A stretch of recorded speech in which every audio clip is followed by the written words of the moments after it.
no challenge can stop me. And this challenge, out of all the people that I knew in my life, maybe 1% will take it.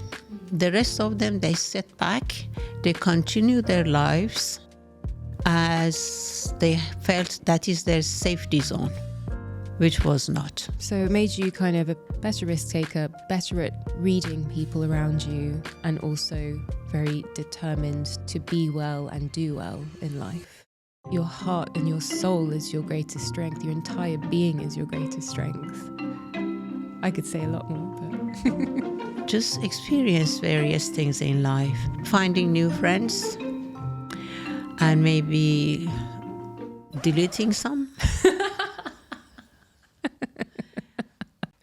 Hello, and welcome to a very special bonus episode of Mindful Makers. Today, I'll be doing something a little unexpected. I've invited the most incredible woman I know on this earth into the studio to join me today. She is someone who has made me who I am today, and also the maker of The Mindful Maker. You got it. We're going to be sitting down with my mum, Shiva. In this episode, I'm not the only one that's going to be asking the questions. So I've decided to switch it up a little bit, and we're both going to be interviewing each other, which I'm sure is going to make for some really interesting conversation. So I'm really excited to invite you in as we peel back the layers and invite you into an intimate window into our world as mother and daughter.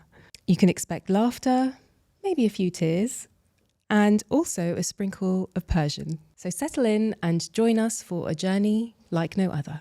Hi, Mum. Hi, Sar.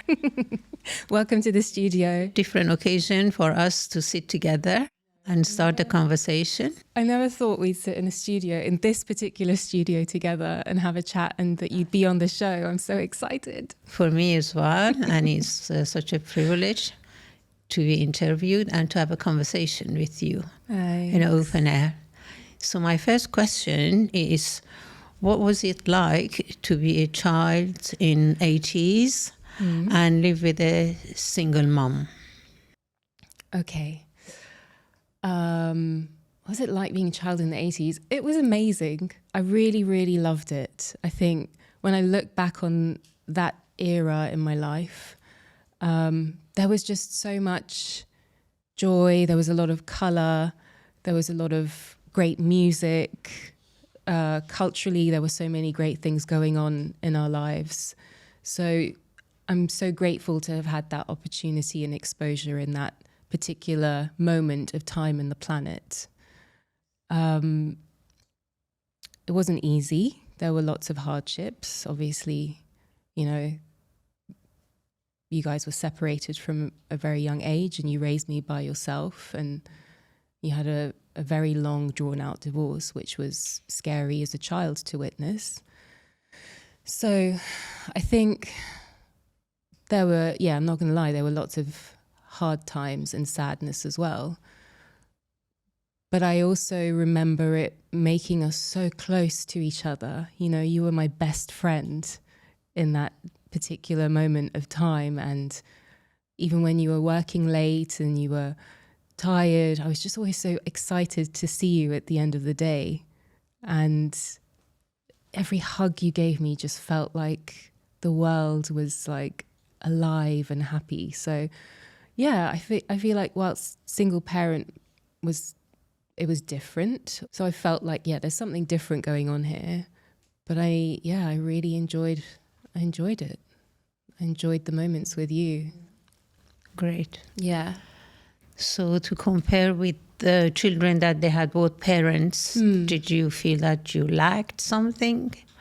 Which is, as a child, it's normal to have both parents. Yeah, I think at the time, looking back on it, of course, as a child, you don't really understand the world. You don't see it from an adult perspective.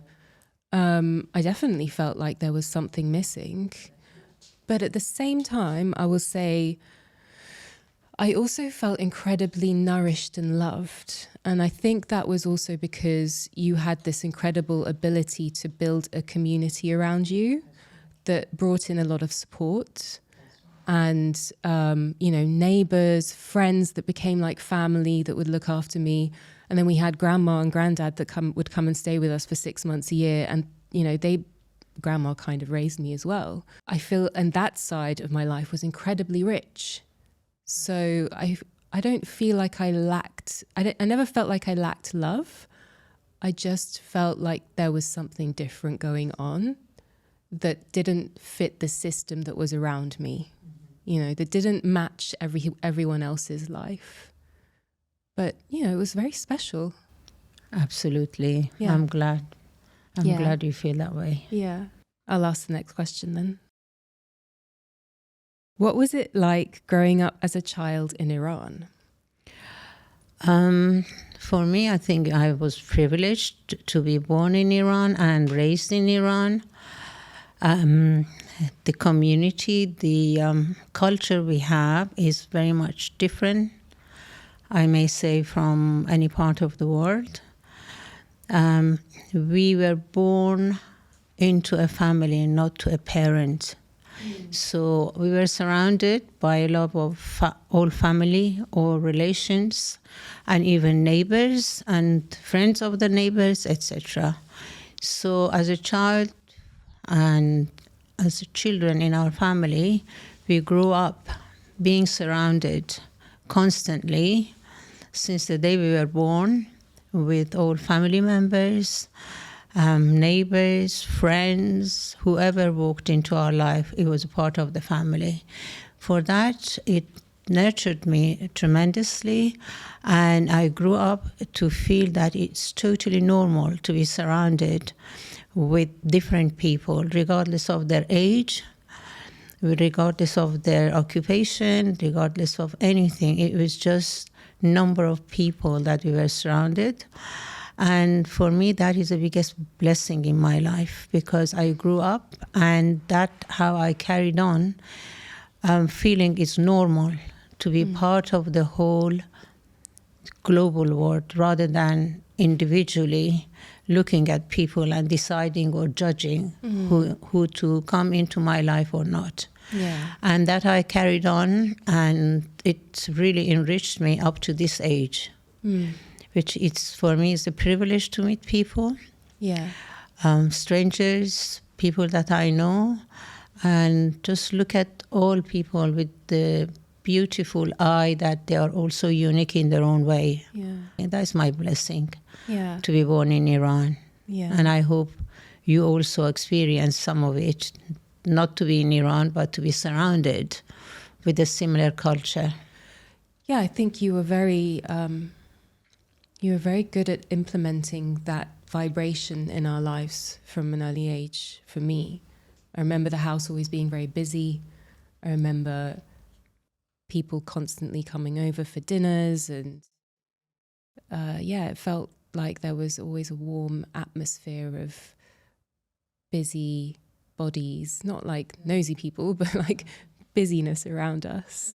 Yeah, they never felt empty or vacuous. No, that is a part of the culture again. Despite all the hardship you have, despite everything that we went through, the life had to go on, and there were beautiful people that contributed to our well-being at that point, which was hard for us to go through. Yeah. So for that reason, I think it just gave me a balance. Yeah, so you implemented essentially what you knew from your own childhood to be like cues of safety and happiness and joy into your adult life once you had your own daughter. That's right. Yeah, very interesting. Okay. So how do you think this has shaped your personality? How do I think being a child of a single parent has shaped my personality? That's right, yes. Very good question.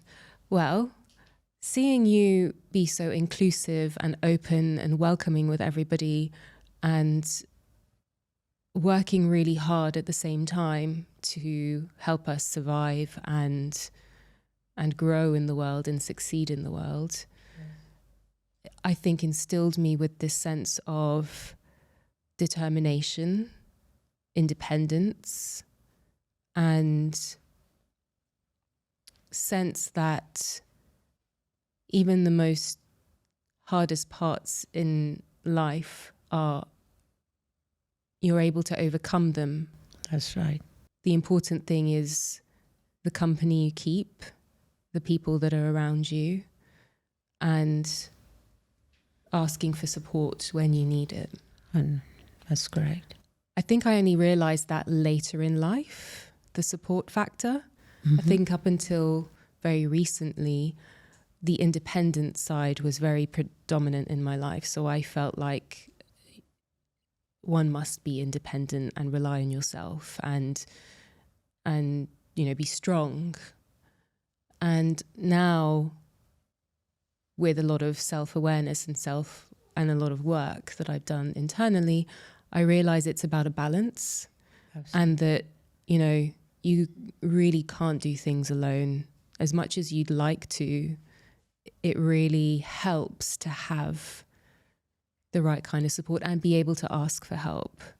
And I realized that when I started reflecting on your journey as well, because the child in me saw you do it alone, but the adult in me saw that you actually did ask for a lot of people to come in and support you. And so I think that's kind of been the journey that I've also gone on and realized as I've matured as an adult.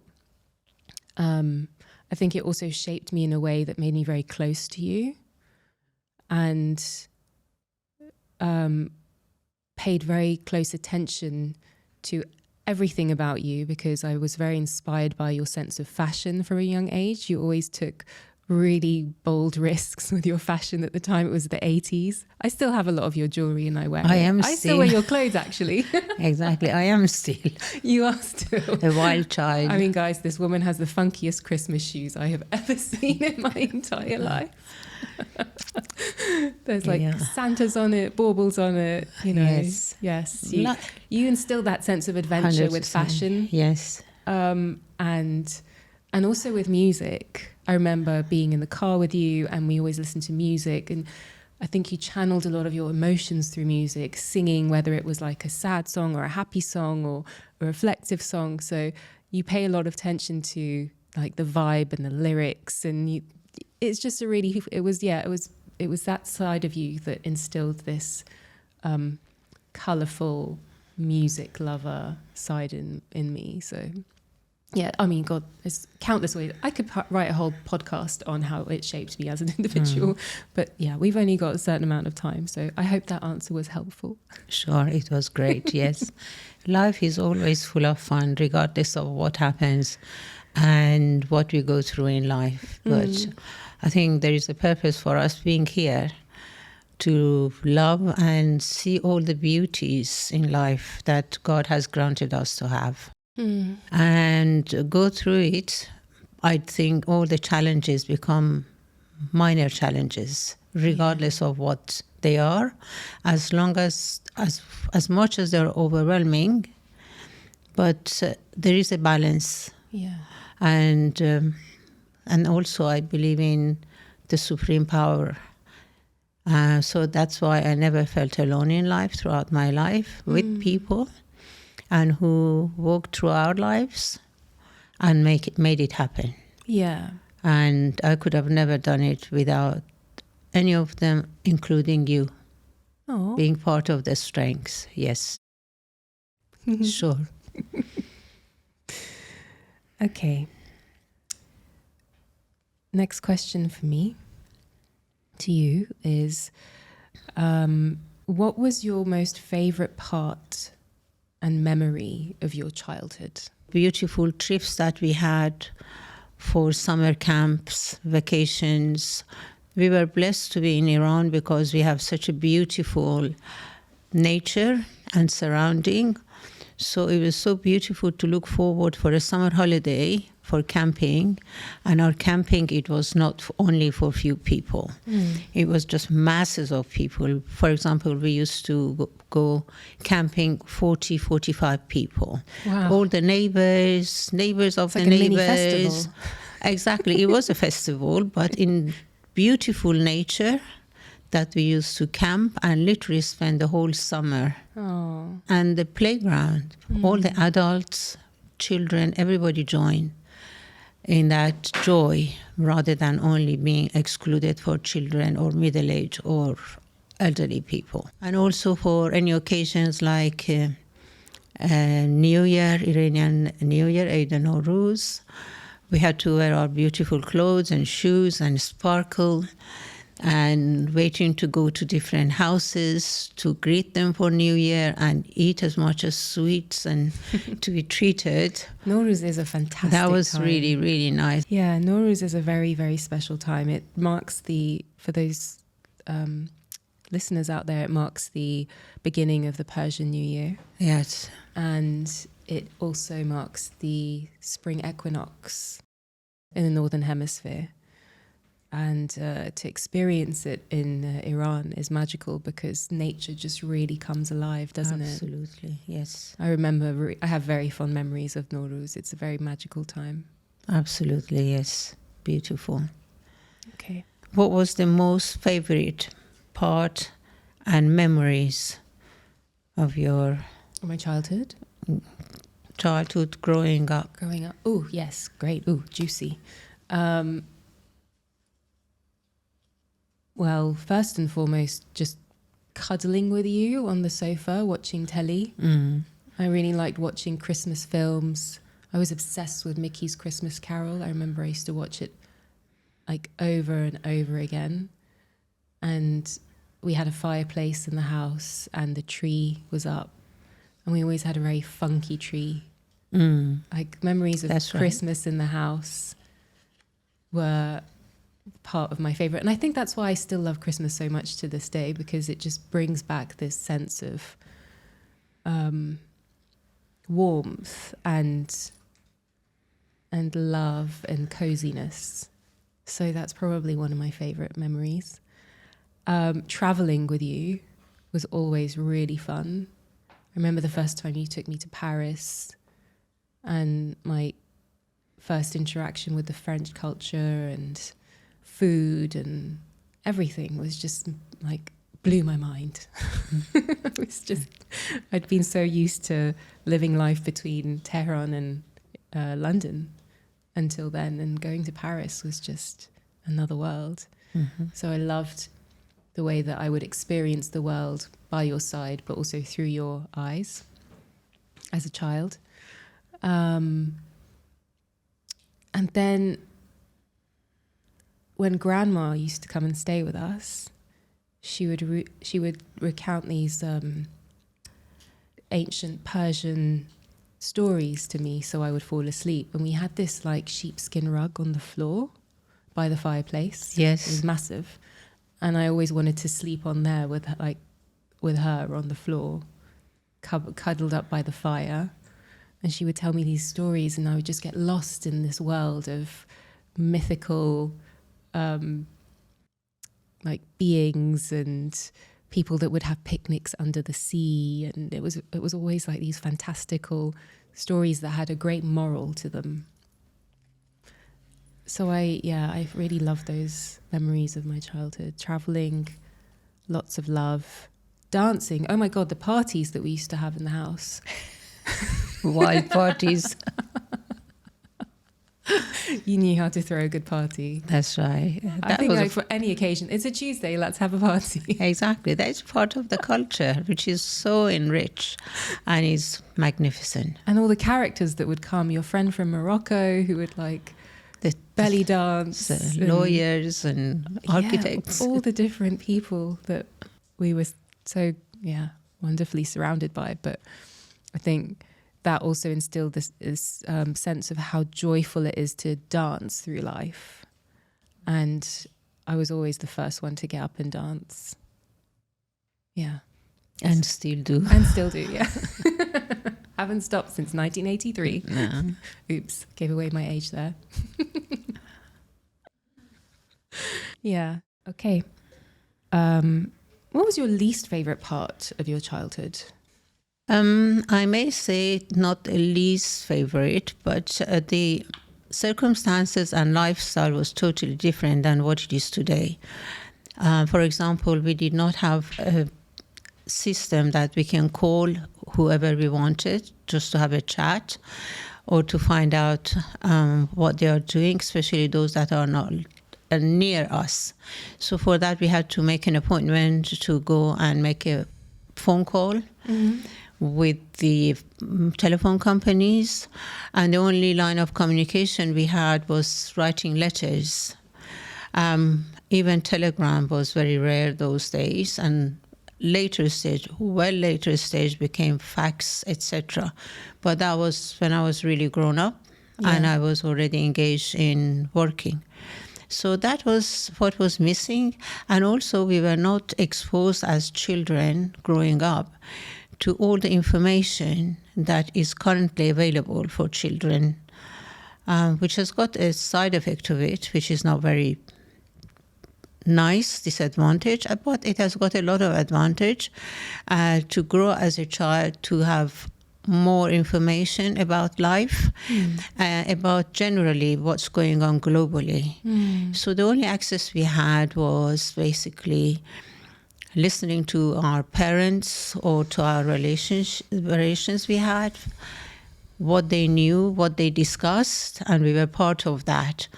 Though they were all adults, we were children, but we were involved in that conversation, which was nice. We were always treated as an adult to know what's going on. So it was a lack of information and also lack of traveling. Those days, it was not so easy to travel as you wish. Overseas. Even within the country, you have to arrange it to go by bus, by train, which was not really as simple as it was.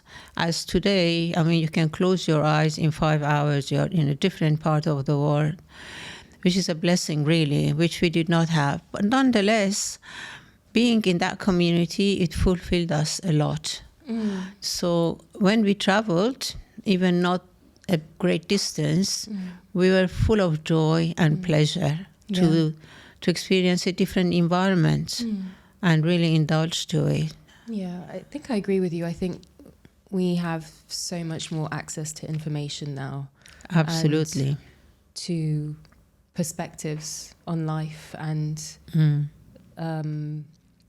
prompts that help us become a bit more self-aware or instill more compassion or understanding of what's kind of serving for the individual and not depending on, you know, their own personality and dynamic. And I think that probably it didn't even exist when I was a child. So I understand what you mean about that. It had its pluses and minuses.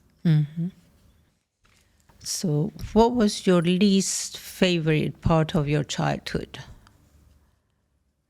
Okay, I might cry here. I just try to speak. Here goes. My least favorite part of my childhood was being away from you, specifically when I had to go and live in Iran to begin with. And I was about 8. And I remember really wishing that something would happen where I didn't have to get on that plane to leave you. And although I was very fortunate, and I know this cognitively, here's the tears, I think I might need a tissue. Yeah. Thank you. Thank you very much. That's fine. I'll try to keep it to 1. Also, tell me if I look like Alice Cooper. Do I have any makeup running down my face? So think of the positive side of it. Yeah. Because you don't want too many tears on the... No, I think it makes it... Okay. Whew. Here we go. Yeah, I remember thinking, oh God, please let this be like a joke or something that's not real and someone's going to change their mind and I'm not going to have to go. And whilst, you know, I was going to a safe space, and I was with my grandma and my granddad, and all the things made sense. As a child, I did not want to leave you. Like, you were my best friend. Yeah, I understand.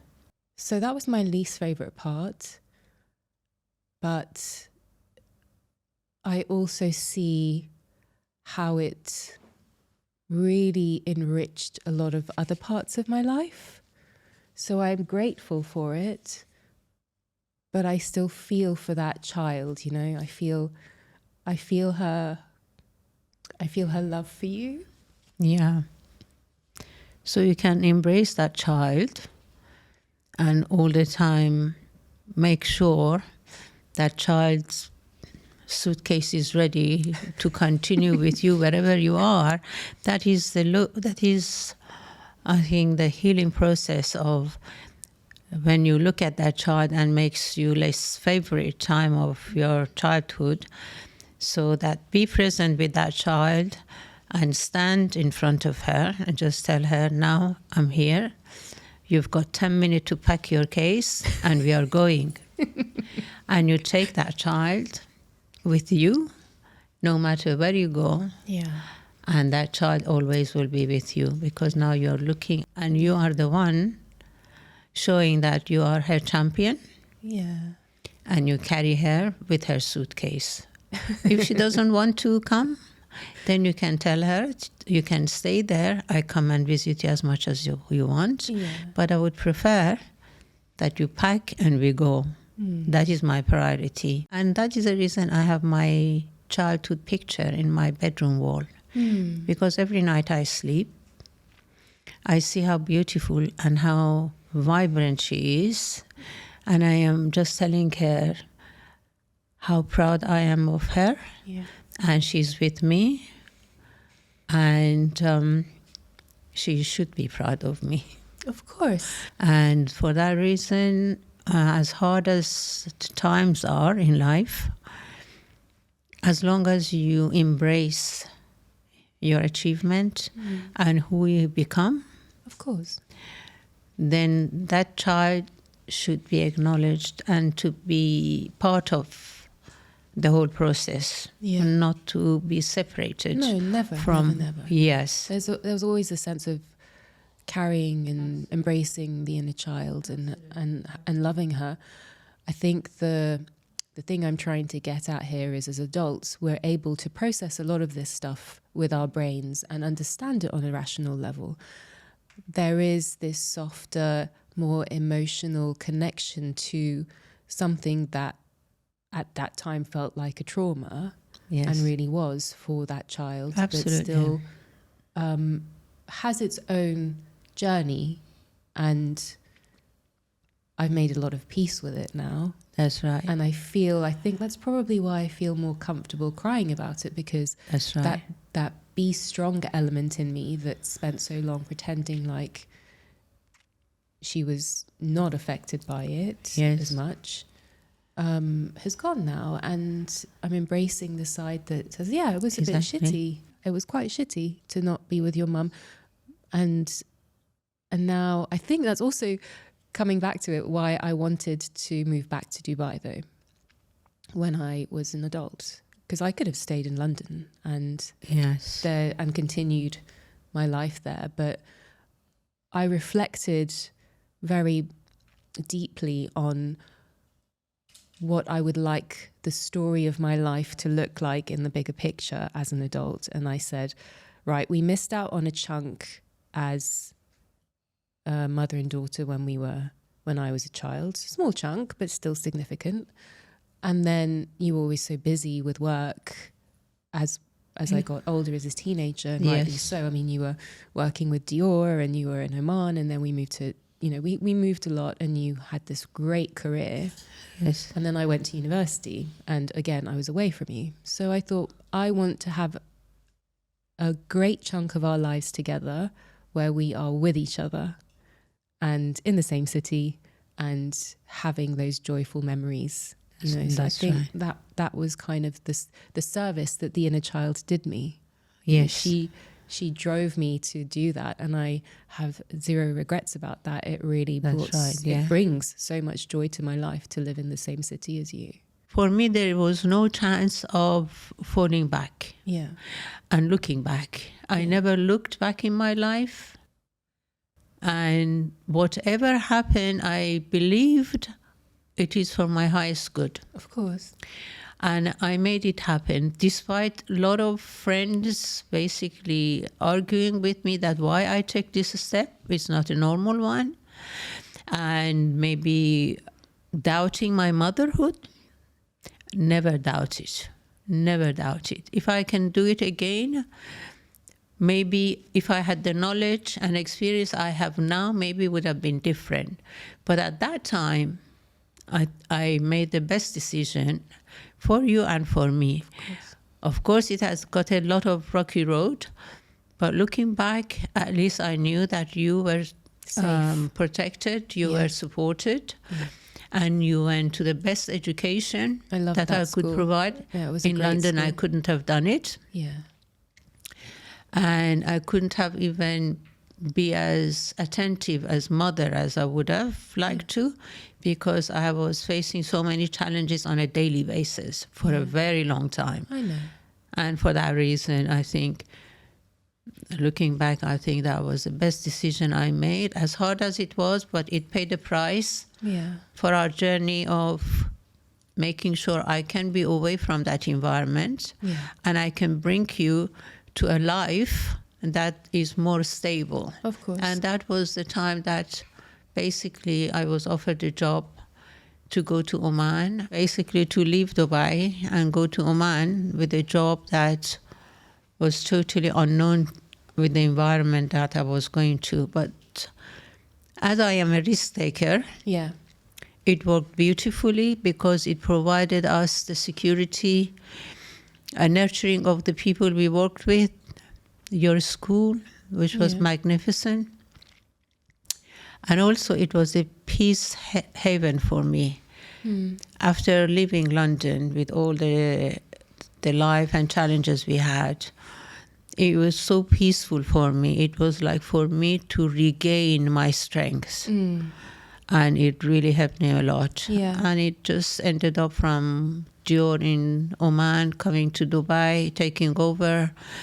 And then our life got better and better and better. Yeah, it really did. So that was the price you and I we paid, both of us we paid. I know. Because it was not easy for me not to have my daughter with me, where basically you were the only one. But that was a journey. Yeah, that's our life. I mean, that's the story of our life. So we can't... Yes. I always ask God to give me a direction. Yeah. Which direction to go. And whenever I denied his direction, I banged my head very strongly against the wall and I went back. So I tried to be more obedient, and whatever he shows me, I just go. Yeah. And that was the path that I was directed to come. I can tell that. And I want you to know that even though there were tears and there are tears, there is also deep gratitude and appreciation and understanding for that situation and what you went through and what we both went through. Well, not easy. I know we've spoken about this a lot, both privately and it's come up now in the podcast, but I just want you to really, really hear me when I say that I have nothing but gratitude and appreciation for that hard time in our life. Yes. And I see why it was that way. I understand it. That's right. I love you for it because it was a brave move. As you said, your friends thought you were nuts. There was lots of resistance around you, but you did it because you followed your instinct. Absolutely. Of what needed to be done at that time, which was not easy. Yes. So yeah, I feel you on that. It was not easy for both of us. Yeah. But looking we came at through it. And I think coming to my next question is how do you see all of those challenges shaping you and who you are today? It gave me a lot of strength, clarity, transparency, And also looking at people with different eye.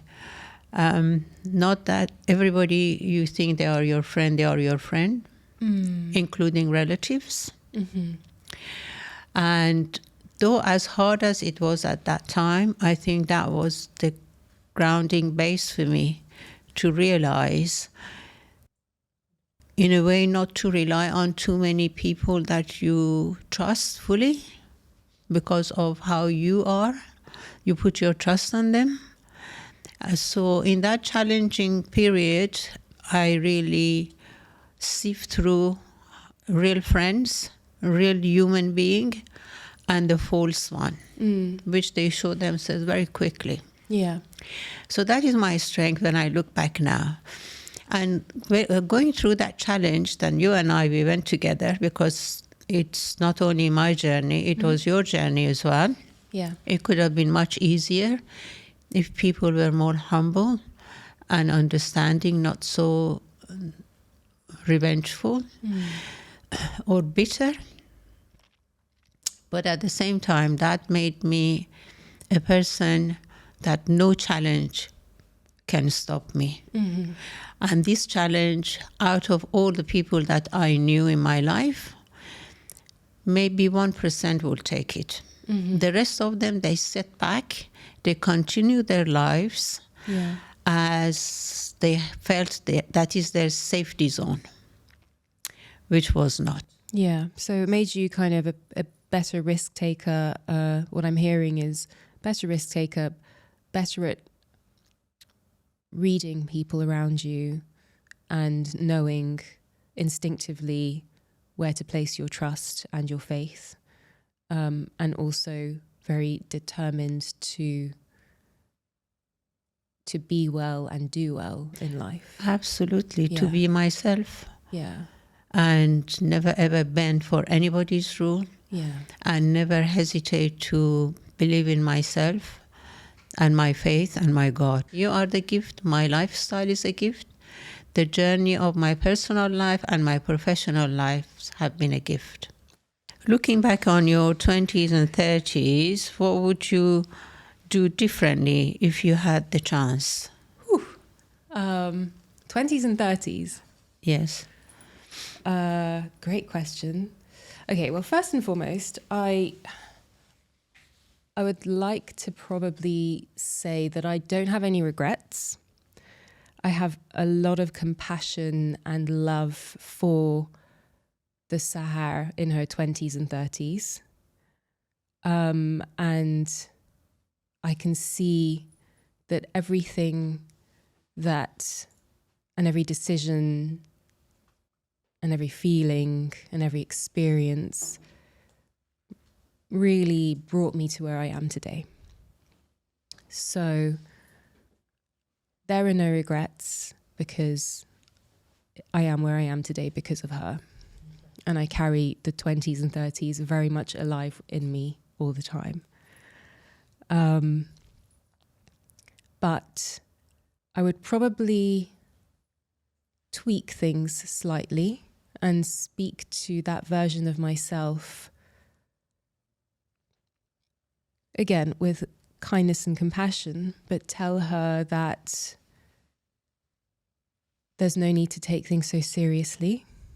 I was very serious in my 20s and 30s, even though I had some good fun, but I thought that decisions and actions and, what I did had a sense of permanence to it, that, this would define or this would be forever. And I realize now that actually nothing is forever, nothing is permanent. The degree you study isn't going to be your life. The first, second, third job you have doesn't define your entire career. I think I would have played a little bit more with all of that. I would have,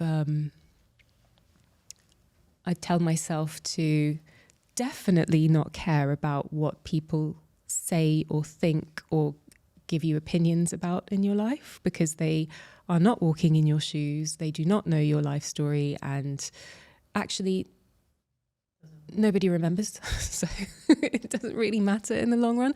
Like bigger picture thinking. And I think I would have been a bit more wild. It's not the, rock and roll kind of wild. It's more about going into the wilderness more. I would have traveled into the wilderness more. I would have done things that I wasn't supposed to do a little bit more. Spent less time with certain people, spent more time with other people, and also looked after my own needs better before. I think I was in my 20s and 30s very, very much an overgiver, where I wanted to make sure everyone else was okay first, whether it was my boss or my boyfriend or my friends or, all this stuff. It's like, wow, yeah, look after yourself first, girl. Exactly. Because number one.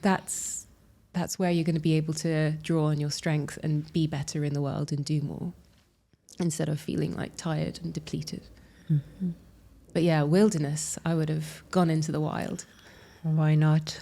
Why not? Yeah. What's your favorite part of being a mum? I think the person who becomes a mom knows what's the favorite. Basically, your whole world changes. The love you have for everyone, including your mom and dad or your siblings or whoever, is a totally different love when you have your own child. It becomes your main focus and your main purpose in life, to nurture, to raise, and to protect that child. And the love of that child, you are prepared to do anything and give up anything and everybody around you just to make sure that child is safe and nurtured and loved. How do you see yourself in 10 years' time? And what are your main priorities? Is that your way of asking me if I'm going to have kids? Not necessarily. I think it's a bigger vision in 10 years' time. Right. Of course, if you have a child, will be 10 years old.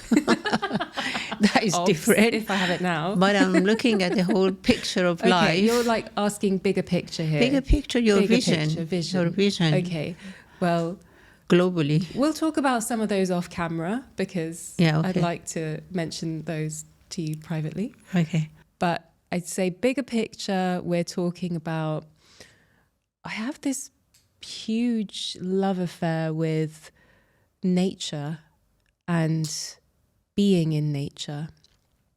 So I would really like to incorporate a life where I have access to nature on a seasonal basis. So whether I live in certain locations for 6 months, other locations as a year, I see the world as a space that is my office, not being in one specific space, like working in the world. This sense of expansion and closer to a more natural life, which I'm working really hard to integrate even in the middle of a city. Mm-hmm. I think that's very important.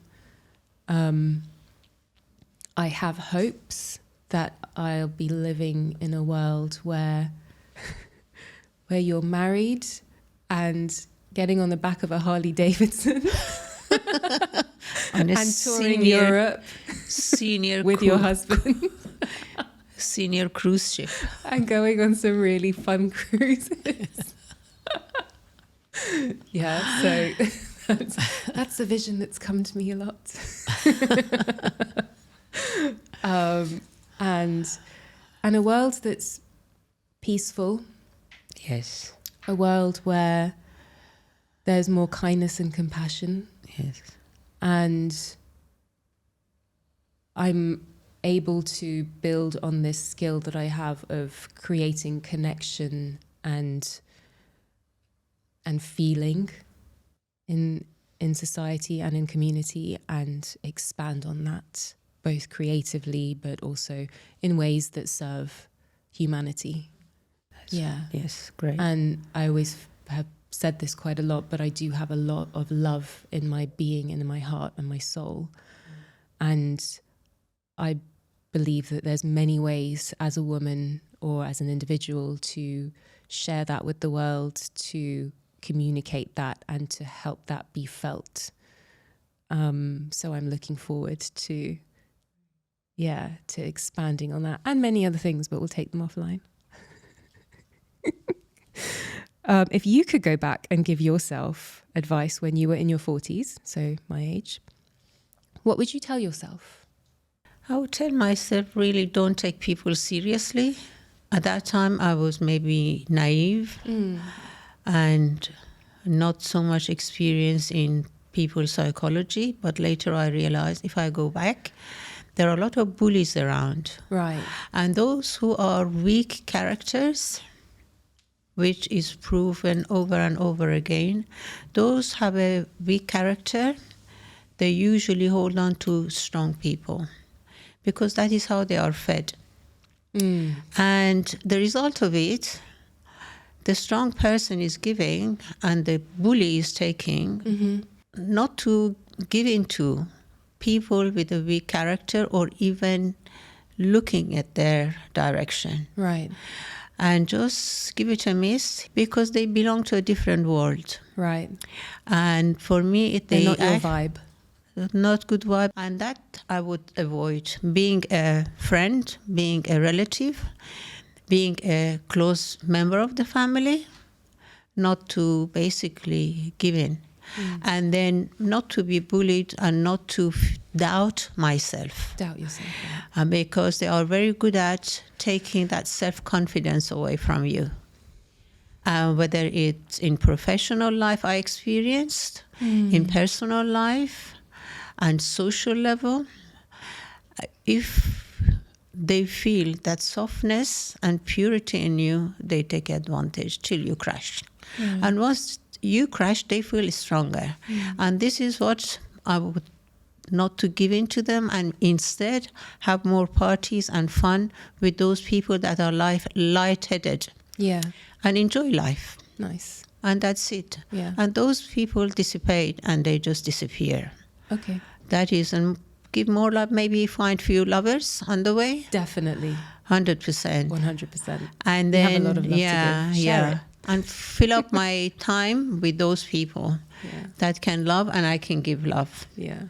And maybe find somebody that I could live the rest of my life with. But well, it's in my 10-year vision, so manifesting. As long as as long as it's just can walk without the stick, I'm quite happy. Key requirements: must be able to walk without stick. Yes.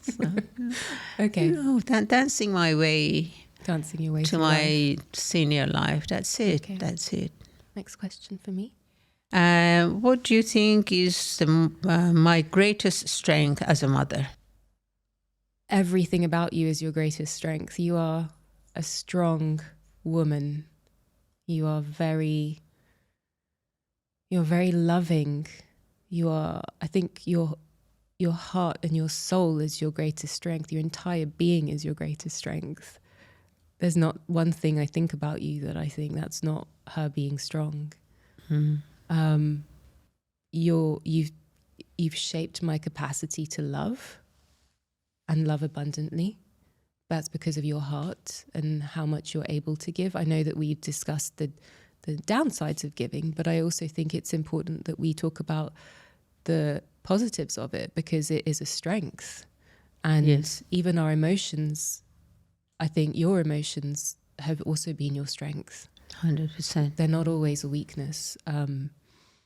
So I would say, your generosity of spirit, of heart, of mind, of body and spirit is all of your strength. I could go on for a whole new show about how strong and your wonderful capacity as a mother. There's no limit to your being. And I love the fact that you are constantly in a space of reinventing yourself. You never stopped exploring yourself, working on yourself, exploring the world, talking to people randomly. Your sense of exploration is vast and it's deep and it's profound and meaningful. And that constantly shows you a new side of yourself, a new side of your life, how you want to improve. You know, there's nothing that ever stays still with you. I mean, even watching a film with you, you don't stay still. I sat on the sofa and you're up there, here, there. So this dynamic energy that you have has shown me many different versions of my mum. And I love that. I love this energy of reinvention constantly, this different eras. I can describe them as different eras of Shiva, you know. That's Thank cool. you. You're welcome. Thank you. I could say a lot more, but Yeah, thank you. Who in your life has had the biggest impact on your journey and why? Is my mom. She's there on the fireplace. We brought in some family photos and she's there. She gave me the strength. She was the foundation. She was the pillar. She was extraordinary lady with such a super strength. And sometimes I used to feel how she can manage it. But she had so much clarity in life. Through those days, out of all members of her family, she was the only one showed so much strength and so much support for her children. And whatever advice she is given was the best of the best. And sometimes maybe you felt that she was basically too strict on you, but she was worse with us.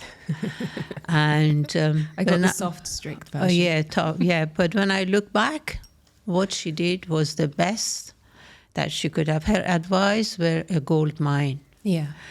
And her management of the family and life, amazing. And at the same time, she was a lady. She always take herself from one step to the next level. For her to self-educate herself and making a life for us. And especially, she made the most impact with my life when she was the one that indicated to me as a young married person that my life was not a healthy marriage. As most old people will say, oh, try to live and things will get better. Yeah, especially in that time. And exactly. It was like in a culture, 70s, it was a 80s. taboo, you To go and get file for married, divorce. you get divorced, and then this. But And she in Iranian culture. was such a brave lady, and when she walked into my marital life, and at that time you were maybe 8-9 months old, and she came for treatment, and she was the one. She basically told me that where I live and with whom I live is toxic. And she said, I never wish your child to be raised without the father, but if you think your life is getting better, you are kidding yourself. So you protect yourself and protect that child. So I'm privileged that I had her in my life, and she was my mentor. What would you tell her if she was in this room today with us? Just tell her how much I love her, how much I loved her strength, her advice, her support, and her love. And her love for being alive. Till last breath, she was determined to make the most of it and to be independent. And I just want to say how proud I am to be honored to have her as my mom. Yeah. And also my dad. Towards the end, he was really loving and caring and really a beautiful Teddy bear. Teddy bear, exactly. He's a full of teddy fun, full of fun. So I'm really blessed Cool. in life to have them as my parents, really. Okay. And the rest we give it a miss. All right, we're coming to the very end of our time together in this studio. It's been very, very eye-opening, heartwarming, therapeutic, cleansing, so many things, right? Sure, it was great.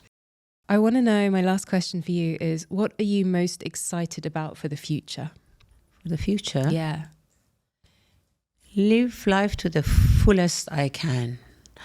Learn more about life, pleasure, to explore, to go, to travel a lot, and to go to places that totally different.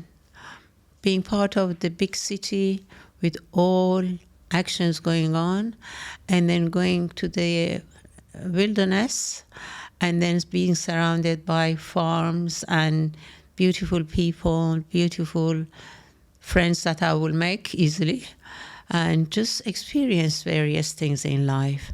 Meantime, maintain my physical being, which is very important, more on a holistic and natural way, which that has been my motto throughout my life, and finding new friends, and maybe deleting some. Because I think some people, they walk into our life for a limited period and they have an expiry date. Okay. And but I like to expire them before they expire me. And those who are not vulnerable and can stay and feel the strength, they can be part of the journey. Okay, right. So you're revising Because some people, they don't have a stomach for altitude. You've got buckets of it. Yes, definitely. And we have already eliminated a lot. Okay. Though Spring cleaning. Though they may think they eliminated us. Oh, God. But... Yeah. Okay. So it sounds like there's plenty of... cleansing. There's plenty of things that are exciting in your future. Sure. Main is to be healthy, fully focused, and be present and grounded. And enjoy every moment of life. That's it. I'm certainly enjoying every moment of life with you. So, Sahar, I would like to thank you for giving me a chance to be a part of your studio podcast. It has been a pleasure. I loved talking to you and chatting heart to heart. And I hope out of this session we had, we continue our journey for a best healing, a love, and beautiful life ahead of us. Definitely. Not only in 10 years' time, for many, many years. For eternity. Absolutely, to our old 100 plus. Definitely. I feel with that. a good health and a lot of love and a lot of beautiful people around us. Yeah. I call them Earth Angel. Earth Angels. Yes. Here's to a lifetime surrounded by Earth Angels. Thank you. And 100%. Thank you to the Earth Angels listening to us today. I mean, it's been an incredible gift to have this time in the studio with my mum, the main mindful maker in my life, and the reason I'm here today. So. And also, I may say, I am a make of your life, but I think the journey that you have made yourself who you become. I was just the instrument, let's put it this way.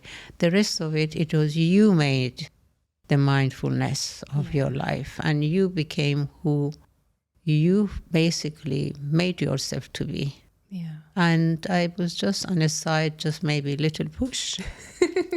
But you have made it, and thanks, I want to congratulate you for who you become. Oh, I love you. A beautiful daughter, beautiful life, beautiful person, and beautiful friend, beautiful who you are for the world. And the world, I think, basically salute to you for who you are. Thank you, Mom. I love you so much. Really love you. دوست دارم عزیزم. قربونت برم. With abundance of gratitude. Love you eternally. That's a wrap on this special episode of Mindful Makers. I really hope you enjoyed this glimpse into our world as mother and daughter. and enjoyed it as much as we enjoyed sharing it with you. Thank you for being part of this moment with us. And until next time, I hope that you have an open heart, a present mind, and enjoy every step of your journey and trust that it is part of your story. Bye for now.